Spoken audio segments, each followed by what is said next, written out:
It's time for Lucille Ball in My Favorite Husband.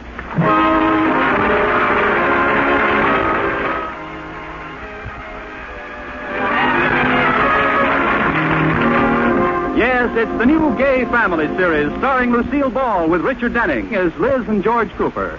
Two people who live together and like it.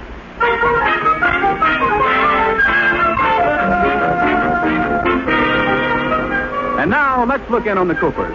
It's 3 days before Valentine's Day. Well, she's been hinting about it all morning, but George doesn't seem to notice. And now at breakfast, Liz is making one last try by arranging her toast crusts in the form of a heart. George. Hey, George. George, look at my plate. Oh, yeah, you should eat those crusts, Liz. They're good for your teeth. That's my romantic husband. George, didn't you notice what shape they're in? Oh, yeah, a triangle. No. A pumpkin? No. George, when two people are in love and are going to get married, what does it affect the most? Oh, don't tell me that's a pocketbook. No, it's a heart. Doesn't that remind you of anything? Oh, yes, I've got to take my liver pills. Oh, why don't you go read your paper? I was trying to remind you that Valentine's Day is coming up. Oh, that's it? Well, you didn't have to remind me. I didn't? No, every ad in the paper is full of it. What a racket. It is not a racket. It's a wonderful romantic holiday, and I like it. You know how it started? Well, St. Valentine was No, I don't. Do you? Well, it so happens I do. It seems that years ago there were two kindly old gentlemen who thought love was so wonderful that they set aside a day to honor all sweethearts and lovers. And they called it St. Valentine's Day. Oh, isn't that sweet? Who were they? A candy maker and a florist.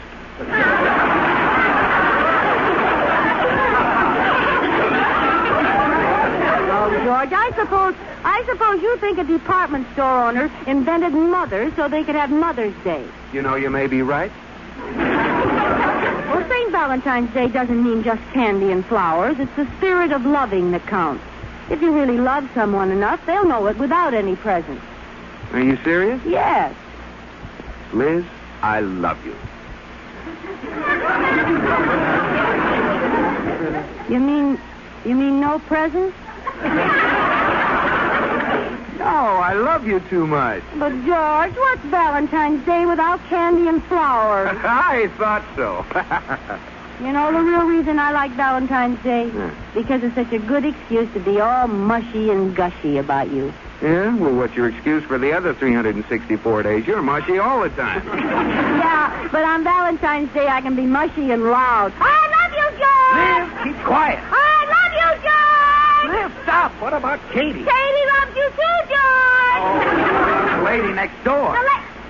What about the lady next door? Well, she might hear you. Now, simmer down. All right, I'll be quiet. I love you, George. That's better. You love me, George? Yes, I do. I'm glad to hear that, George. Anybody want more coffee? No thanks, Katie. No, thanks. What are we whispering for? Well, it was just a joke, Katie. We're kidding about Valentine's Day. Kidding? Oh, you should never joke about Valentine's Day. Oh, it's a beautiful occasion. Why, Katie, I think you've got a boyfriend. Well, I have been working on a Valentine poem, and I'm going to give it to... To whom? I'm going to give it to... Is that his first or last name? Oh, Mrs. Cooper, it's for Mr. Dabney, the butcher. Oh, old heavy thumb. Is the butcher your boyfriend, Katie? Well, sort of. That explains why we've been able to cut the steaks lately. Well, he isn't exactly my boyfriend, but I've always sort of liked him. Well, you could do worse than Mr. Dabney. He's quite attractive and a very good butcher. Well, some people may have better beef, but his liver is good. And no one has oxtail and pig's feet like his. Say, what's it cost to see him? I do have a problem, though, Mrs. Cooper. I haven't got the nerve to give Mr. Dabney the Valentine I wrote to him. Would you go shopping with me today and give it to him for me? Why, sure, Katie. Anything to help out romance. Oh, thank you, Mrs. Cooper. I'll go finish it. Liz, are you going to start playing Cupid again? Now, you know what happens... Now, George, what harm can come from handing him a Valentine for Katie? I'll not only help their romance along, but he'll give us better meat. This isn't just an affair of the heart. There are a couple of stomachs mixed up in this, too.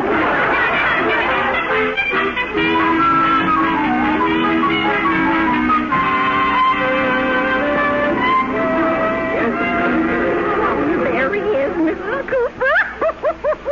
Well, give me the Valentine. I'll hand it to him. Here.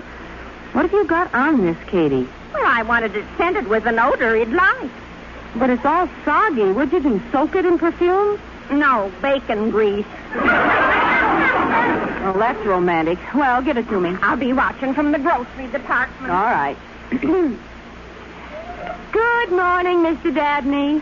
Hi, Miss Cooper. How are things in the meat market? Hi, Miss Cooper. What can I do for you today? Well, I didn't come to buy anything today, Mr. Dabney. I'm here on sort of a personal matter. I happen to know that one of your customers thinks you're rather nice. No. Yes. She's been too bashful to tell you, but since this is almost Valentine's Day, she wants you to know she likes you a lot. You know something, Miss Cooper? What? I like you a lot, too.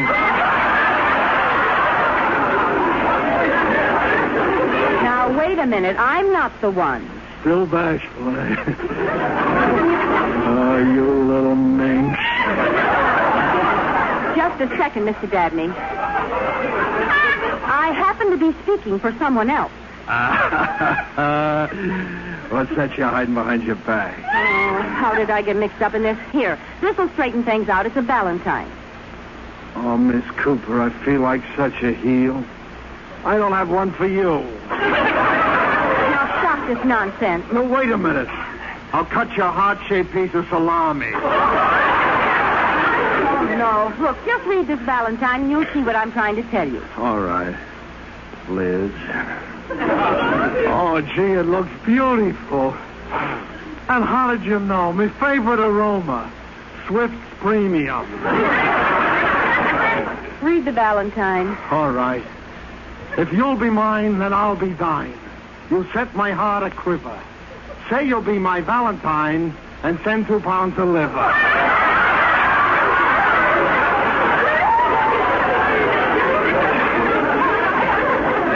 Well, that's a practical thought. Oh, Miss Cooper, this is touching.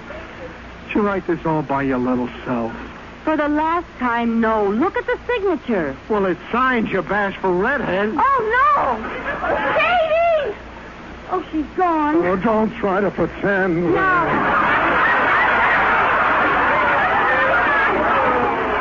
You stay there. You stay right behind that counter. Oh, come here, you bashful redhead. Now, you listen to me. Katie has red hair, too. We're both redheads. She's the one for you. Listen, 2 houses may have red roofs, but you don't pick the one with the sagging foundation.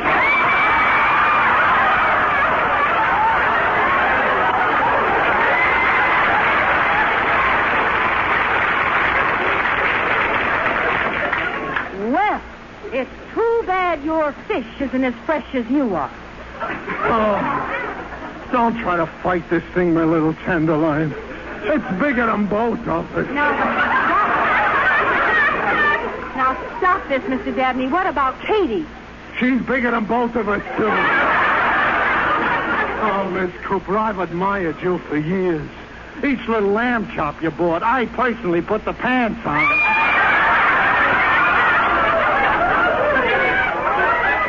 I feel as though part of me belongs to you. So do I. You feel as though part of me belongs to you? Yes, your thumb. I've paid for it often enough. Goodbye.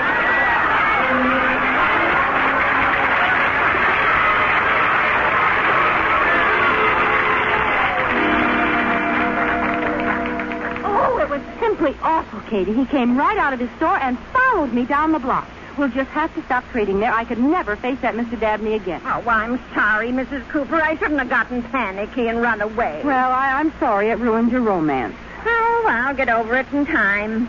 I have a date with the milkman tonight. Well, that's good. Now that we're going to get tough meat again, it'll be nice to have fresh eggs. I left his Valentine in an empty milk bottle. Oh, that's romantic. What did you say? I said, I love you, dear. Don't be surprised. Leave 2 quarts of homogenized. Uh-huh. Well, listen, Edgar Guest, do me a favor, will you? I've made out a check for Mr. Dabney, and I wish you'd go out and mail it. The sooner I sever connections with that wolf, the better. Yes, ma'am, I will. Here, mail this one, too. This is a Valentine. Why, Mrs. Cooper, who are you sending a Valentine to? To George, of course. I thought it would sort of be fun for him to get it at the bank. It's a copy of the first Valentine I ever sent to him when I was only 16 years old. Here you are, Katie. Better hurry. They pick up the mail soon. All right, I'll get my coat and go right away. Better wear your gloves. That Valentine's pretty hot. Hi, Liz. George, what are you doing home in the middle of the afternoon? Well, You've been fired. No, You quit. Oh, no. You're sick. No, I feel fine. The bank burned down? No! Isn't that just like a man comes home early and won't give you a word of explanation? Well, give me a chance. Let me get in the house. You talk so much, the breeze keeps blowing me back out the door. All right, come on in. I'm going to Chicago for a couple of days on business, and I have to pack and catch the 4:00 train. Oh, good. I'll go with you. No, sorry, honey. Mr. Atterbury has a new rule. No wives along on business trips. Well, he took his wife along on his last trip. That's when he made the rule. Well, I'll go pack for you. Oh, wait a minute, George. You'll be back by Monday, won't you? No. Oh, dear. I'll see you in a minute, George. Hey, where are you going? Down to the mailbox. I have to see a man about a letter.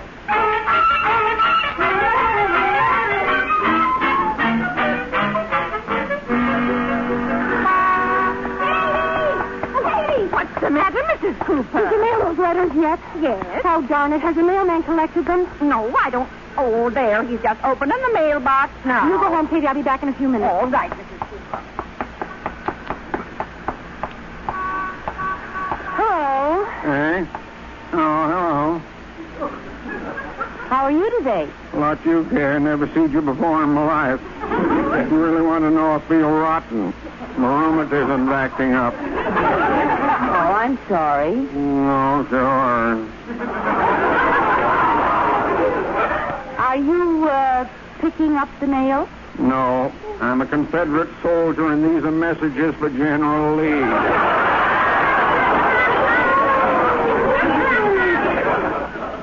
Well, you don't have to get nasty about it. What do you got on your mind, young lady? It's very simple. There's a letter in that box I want. Oh, tampering with the mails, eh? No, I wrote it myself. There's my letter, that blue one on the top of the pile. Take your hands off that letter. But it's mine. See, it's addressed to my husband, and there's my name in the corner, Liz Cooper, see? Prove it. Well, look at the initials on my purse, LC.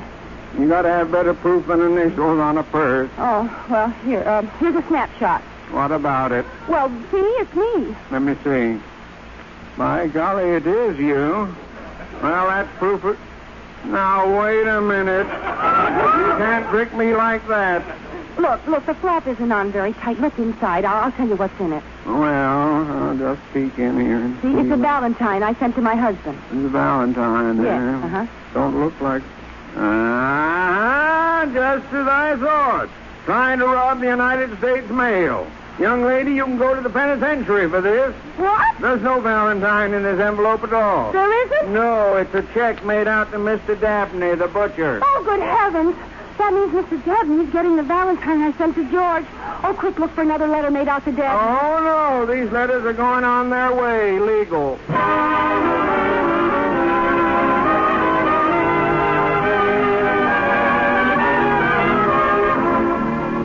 Liz mailed a Valentine to George, but she got it in the wrong envelope. And it's going to Mr. Dabney, the butcher, who already mistakenly thinks that Liz is in love with him. Well, it's early the next morning, and Liz is at Mr. Dabney's waiting to intercept the letter when it comes. In order to make it look like strictly business, Liz has been making purchases every few minutes. Mr. Dabney, I think I better have 2 more pork chops, please. Miss Cooper, you already bought a roast, 2 pounds of bacon, 3 steaks, 4 lamb chops, 5 veal cutlets, and some liverwurst. I got an idea. What's that? You know I've more meat than I do. Why don't you start selling it back to me? Never mind the attempt at humor, Mr. Dabney. By the way, when does your mailman get here? Look, Miss Cooper, Red. You're not fooling anybody, pretending to buy me, making small talk about the mailman, all because you want to be near me. Come on, admit it. Mr. Dabney, I don't like you. I don't like your looks, and I don't like your manner. And I think you're completely revolting. That's right. Make love to me. Oh, thank goodness. Here comes the mailman. Oh, good morning, Mr. Dabney. Here's a letter for you. I'll take that. Oh, it's you again. Young lady, you must curb this impulse to grab every blue envelope you see. That letter's for me. But it's mine. I wrote it. It's got my name on it. There's a Valentine inside. That's the same story she told me yesterday. Miss Cooper, you sent me another Valentine. I have not. It's all a mistake. That's the same story she told me yesterday. I don't think she's got all her buttons. Mr. Dabney, here's your letter. Over my dead body. Hey, give me that letter. Come back here. Oh, my God. Help, police. He just held up the United States. Help, police.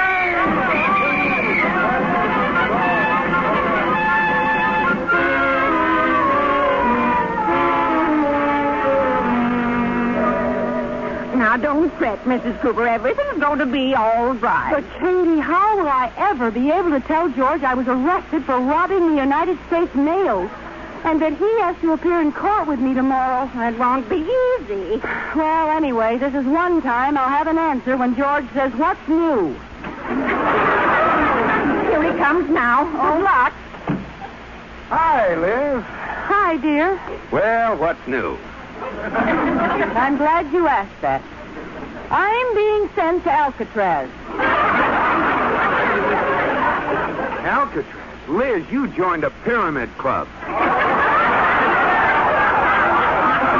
No, let me explain, George. You see, I sent the butcher a Valentine by mistake, and since it was already mailed, he wouldn't give it back to me. The butcher? No, the mailman. I waited at the butcher shop until he got there, and when I grabbed the Valentine, he called the police. The mailman? No, the butcher. And I tried to explain how it was all a mistake, but he wouldn't listen. The mailman or the butcher? The policeman. Then we all had to go to police court, and he said it was a federal offense, and I ought to be ashamed. The mailman, the butcher, or the policeman? The judge. Now, do you understand, George? Perfectly. The butcher sent the mailman a mushy Valentine, and the judge will send you to prison if I don't marry the policeman. What's going on here? Keep calm, George. Look, they'll drop the charges if you and I will appear in domestic relations court tomorrow. Domestic relations? I'm a victim of circumstantial evidence, George. The judge wants to make up his mind. About what? Whether I should stay with you or marry Mr. Dabney. Oh, no!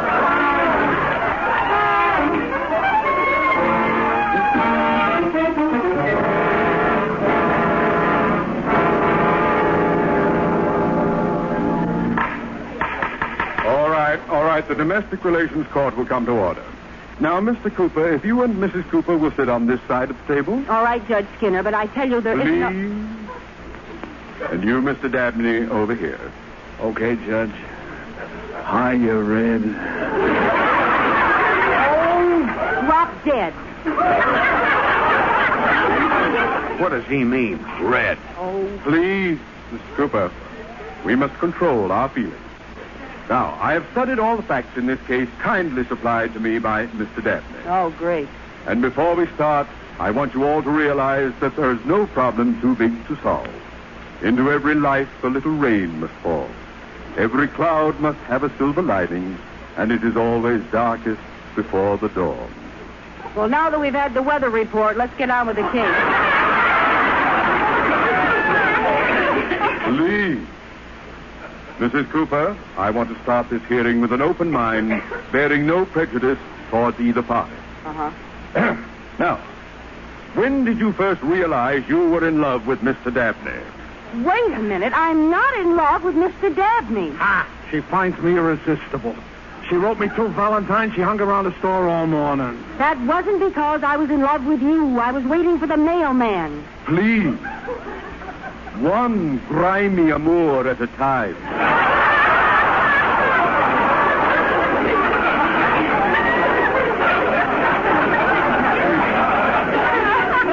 Oh, look, Judge. This is all a mix-up. I know how the whole thing happened. Please, Mr. Cooper, no tears. Don't talk if it hurts. Let me review it for you.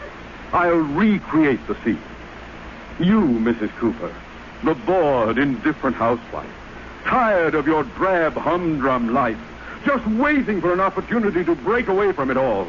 And then one day your husband announces he must leave town, and you realize this is your chance, your opportunity to escape from this colorless, unimaginative man. Now, just a minute. Don't stop him, George. I want to see how this comes out. Oh, this is a lot of nonsense. There's no basis for the whole business. Are you forgetting this Valentine your wife wrote to her lover? No, she wrote that to me. Oh, Mr. Cooper, you're a hard loser. Mrs. Cooper, I suggest you read the Valentine. All right. Dear sweetheart. That's me. That's me. Please. The way this woman operates, it could be me.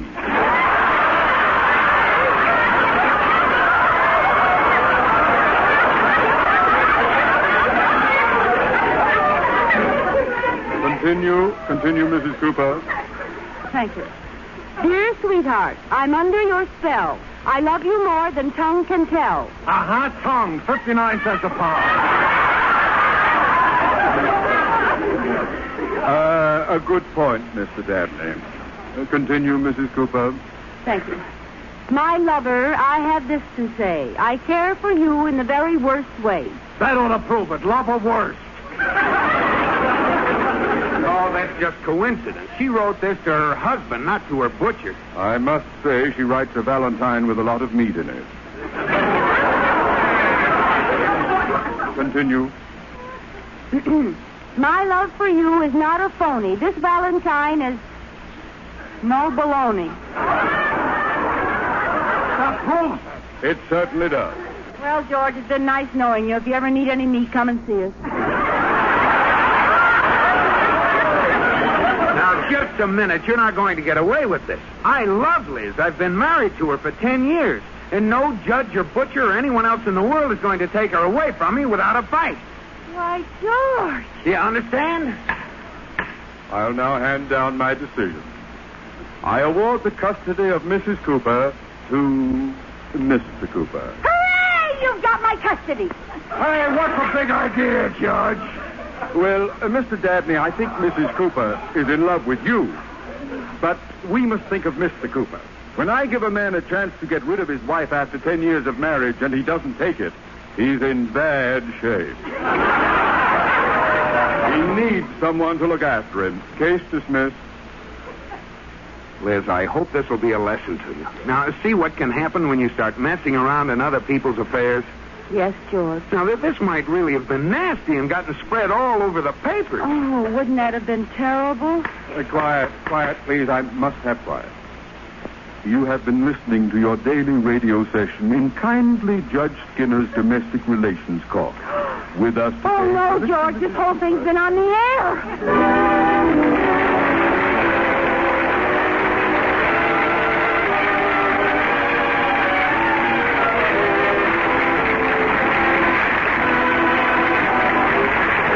My Favorite Husband has been presented through the worldwide facilities of the United States Armed Forces Radio and Television Service.